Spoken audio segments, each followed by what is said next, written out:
আপনি যদি অর্থ কষ্টে না পড়েন, আপনি মানুষের আসল চেহারা দেখবেন না।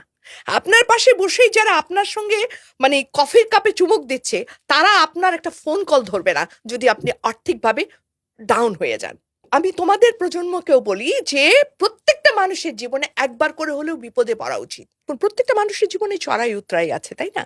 তো একদম লাস্টে যখন আমি 90 সালের দিকে গিয়ে আমি, আমার দুটা গার্মেন্টস ছিল, এবং এই গার্মেন্টস থেকে আমি মোটামুটি বলবো একটা খুব ভালো অবস্থানে চলে গিয়েছিলাম।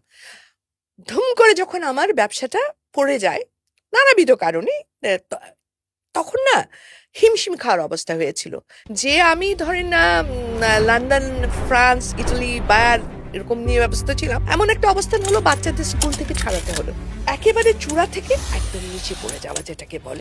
এবং আর্থিকভাবে প্রচন্ড ভাবে আমি একটা বলবো মহা সংকট সমুদ্রে ডুবে যাওয়ার অবস্থা হলো। তো সেখান থেকে আবার আস্তে আস্তে আস্তে আস্তে জীবনটাকে নট টু গিভ আপ হিসাবে ধরে নিয়ে যুদ্ধ করে আবার সেটা, এটা ঘটেছে ধরে 99-এর দিকে, and about another 6 to 7 years লাগলো আবার আমাকে মোটামুটি একটা, আগেরও টপে না যেতে পারলেও মোটামুটি একটা অবস্থানে আসতে। এই যে যুদ্ধকালীন সময়টা, সেই সময়টা আমি সবসময় আস্থা রেখেছি নিজের উপর, সৃষ্টিকর্তার উপর, এবং আমার আশেপাশে কয়েকজন মানুষ ছিলেন যারা আমাকে সাহস দিয়েছিল যে তুমি পারবেই।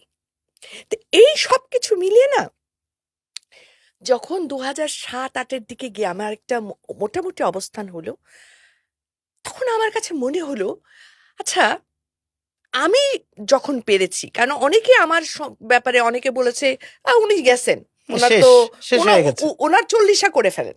40। ইয়েস, অর্থাৎ উনি আর উঠে দাঁড়াতে পারবে না। একে তো ব্যবসা এত বড় পতন, দ্বিতীয়ত হচ্ছে গিয়ে মহিলা মানুষ, সো শেষ, আশা নাই।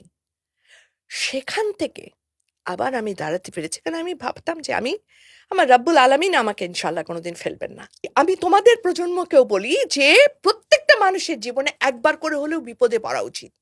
বিপদে না পড়লে মানুষ মানুষ চেনা চেনা যায় যায় না। না, বিপদে না পড়লে জীবন চেনা যায় না, বিপদে না পড়লে নিজের কতটুকু আস্থা অর্জন করা সম্ভব নিজের দ্বারা, নিজের যে শক্তি সাহস, এটা বোঝা যায় না, অনুধাবন করা যায় না। যেহেতু আমি হঠাৎ করে পড়ে গেছি এবং আস্তে আস্তে অবস্থা আর্থিকভাবে ব্যাংক ট্যাঙ্ক থেকে সবকিছু বন্ধ হয়ে গেছে, আমি, আমার সিআইবি ব্লক হয়ে গেছে, মানে দেউলিয়ার অবস্থার দেউলিয়ার দিকে চলে পর্যায়ে। যাচ্ছি।